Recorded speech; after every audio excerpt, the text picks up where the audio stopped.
Hey everyone, and welcome back to Flight Sim Universe. Today I'm going to show you 5 quick tips to turn your screenshots from looking like this and turn them into this. So first up is to kind of make your plane look a little bit more dynamic. So you can do this with the C key while you're in showcase mode. So here I am in active pause, and when I hit the C key, I can actually move my control surfaces. So you're actually really just seeing the camera jump around here from this. And what this allows me to do is it allows me to either get action shots of like the ailerons up or like things are going around, or you can use it to kind of finally adjust to the attitude of your plane. So here while I'm in C key, I'm going to just kind of put a little bit of right aileron and then hit the pause key to see if I can get this kind of more interesting shot here. So I'm just kind of do a little bit. Yeah, I kind of like that. The second tip is to make your own weather presets. So here I am on the few cloud setting, and people are sort of used to this kind of layout of clouds, and so it can be really useful to go and make your own preset. You can do this by hitting the save button once you've adjusted your values to something that you like. Some tips here is that I like these 3 layers of clouds where they each have kind of a different color temperature.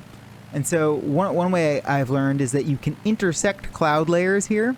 And so by intersecting them, they can look slightly different. So if I move this top layer up, you see it totally changes like the different, what it looks like, and the different cloud types. And so by keeping it kind of up at the top of one of these, it has that nice overlay. I also have this one cloud layer on the ground to sort of simulate fog, which sort of works really nicely in these valleys, especially off in the distance. The third tip is to use aerosol density and precipitation to control the amount of light that hits your scene in different areas. So in this case, when I'm filming towards the sun, I like to have a high aerosol density because it sort of makes this nice glow, this sort of bloom effect, which can look really pretty.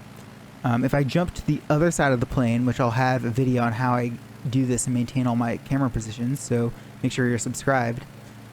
If I reduce the aerosol density here, you can see that it sort of hits these further back clouds, and it can look even nicer here with these sort of bottom of these clouds sort of all nicely illuminated because less of the light is being absorbed in the atmosphere. So really, depending on your shot, if you're looking towards or away the sun, you can really adjust these 2 values, especially with distant precipitation. The fourth tip is to really utilize the day and time settings here, especially around this sort of golden hour. These can matter really minute by minute. And so we can see how dramatically this affects the scene when we get the sun to kind of go underneath the clouds and sort of illuminate everything from underneath. Yeah, so see that aerosol density and everything really kicks in here. And if we want even slightly more, we start to get some of the lens flare, and really just using this plus and minus keys to really finely control this. Alright, and the final tip here is to use manual focus mode. So here we are in drone focus, and if we go over to auto, it can kind of really not change that much, or it can only, just do a best estimate of what you're trying to go for. But if you go to manual, first I guess you'll start off blind as a bat, but you can easily adjust this by binding some keys to the drone depth of field in settings, which I've done here onto my joystick, and so you can get some really nice control over what's in focus and what isn't. I like to have most of the plane out of focus, or at least part of it in and out, and then I'll use just kind of manipulate my positioning to sort of get, actually I want a little bit more focus in there. Yeah, that looks pretty good. Kind of just the distant wing is sort of out of focus, and the near one is too, but most of the plane here is in focus.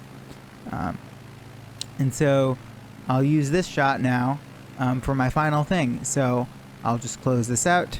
I'll hit C too, so I can get kind of a better shot. And actually, you can see how this is jumping around a lot and changing actually where the focal point is. One common thing you can do to fix that is to go to your wind and then reset your wind speed down to 0. This will stop kind of your plane from moving around as much. So now it's just a lot lighter, and things can be a little bit more where you want them. So I'll just go and finally in here and just adjust the time one more time. Looks like we want, that looks pretty good, 54. A little bit of that lens flare, and then we wait for the toolbar to go away, and then screenshot.